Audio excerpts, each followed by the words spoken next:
আর একটি কর্ম করে দিতে হবে। কি কর্ম? সময় খুব সংক্ষেপ, তাই বলছি এই রাজ্যের রাজার নাম সাইরাজ। হ্যাঁ শুনেছি তার নাকি একটি কন্যা আছে, নাম তার আছে। সেই বেহুলাকে এই নতুন নয়া বাজারে যে তোমায় নিয়ে আসতে হবে। পারবো না। তাকে নিয়ে আসতে গেলে যা যা দ্রব্যের প্রয়োজন আমি তোমায় দেব। ছলে বলে কলে কৌশলে যেমন ভাবে পারো না কেন, তুমি সেই বেহুলা সুন্দরীকে নিয়ে আসো এই নতুন নয়া বাজারে। আর তাকে নিয়ে আসলে তুমি আমার কাছে মনোমত পুরস্কার পাবে। তুমি যা চাইবে আমার কাছে পাবে। যদি বলে আসমানের চাপ চাই, যদি সম্ভব হয় সেটাও আমি তোমার জন্য তুলে নিব। কি বলতে পারবো না? পারবো না, পারবো না, পারবো না।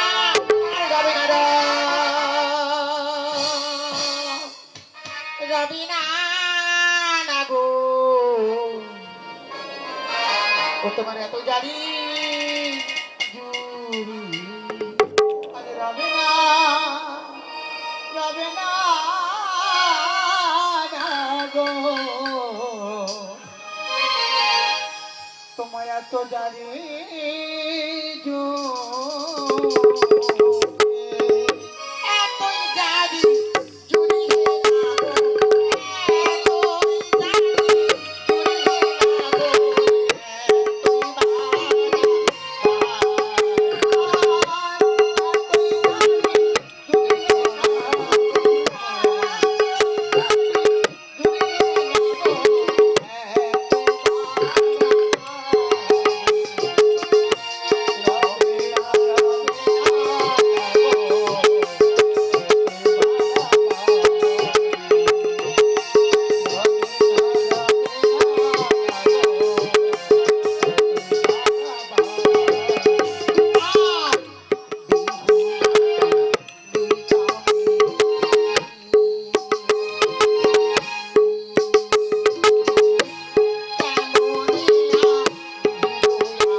আমি তোমার কথা অক্ষরে অক্ষরে নতমস্তকে পালন করব, কিন্তু সুন্দরী দিদি যেমন ভাবেই হোক না কেন সেই বেহুলা সুন্দরীকে তোমাকে এই নতুন নয়া বাজারে নিয়ে আসতে হবে। এই নাও তোমার হস্তে আমি স্বর্ণ পুতুল স্বর্ণ কুলো তুলে দিলাম, যাও এই মুহূর্তে নিয়ে আসো সেই বেহুলা সুন্দরীকে।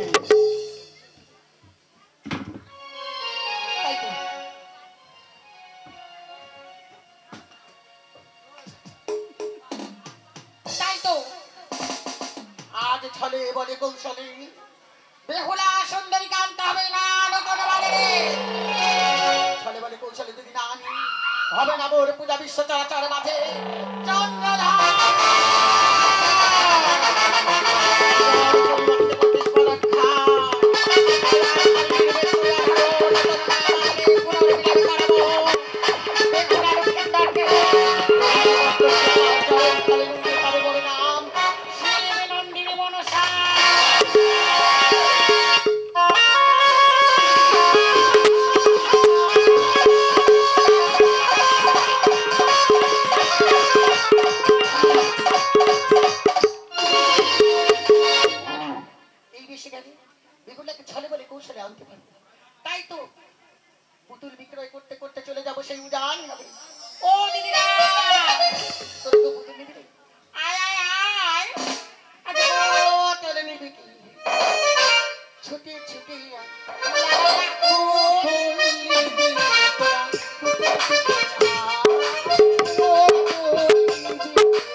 ছদ্মবেশ ধরে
রোদ লেগেছে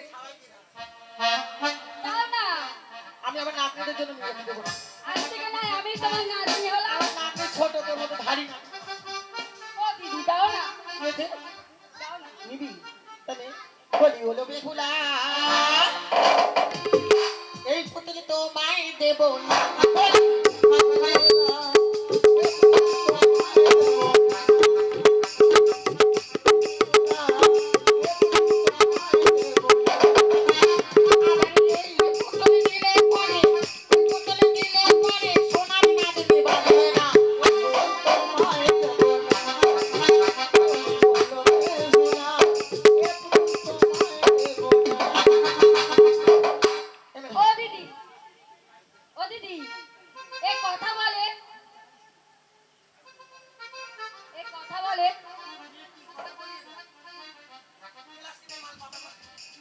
কথা বলিয়ে দে আমার সোনার পুতুল রে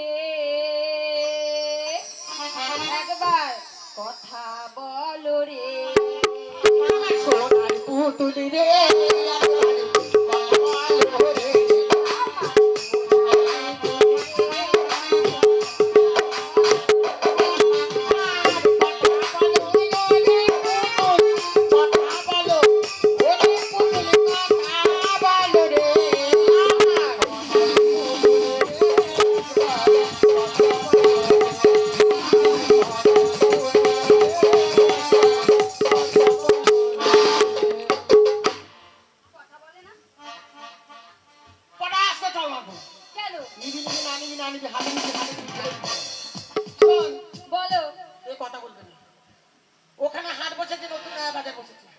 ওখানে গেলে ভালো ভালো পুতুল পাবে কথা বলা পুতুল তোর হাত ধরে হাঁটবে ঘুরবে প্রয়োজনে তোকে জড়িয়ে ধরে পটাশ পটাশ করে হাঁটবে আমি যাব যাবি পটাশ করে মার কেন ঘরে মা বাবা নেই আছে তো তোর নিয়ে যাই আর তোর বাবা ধরে আমার বলি দিক চণ্ডীতা না তুই যদি তোর মায়ের কাছে বিদায় আনতে পারিস তোকে নিয়ে যাবো সিনেমা বাজারে তাহলে তুমি এখানে দাঁড়িয়ে থাকবে দাঁড়িয়ে থাকবো আর যদি তাড়াতাড়ি না আসো কি করবো জানো কি করবে কি করবো জানো কি করবে একদম বাঘের মাসি হয়ে পালাবো না না আমি তাড়াতাড়ি যাবো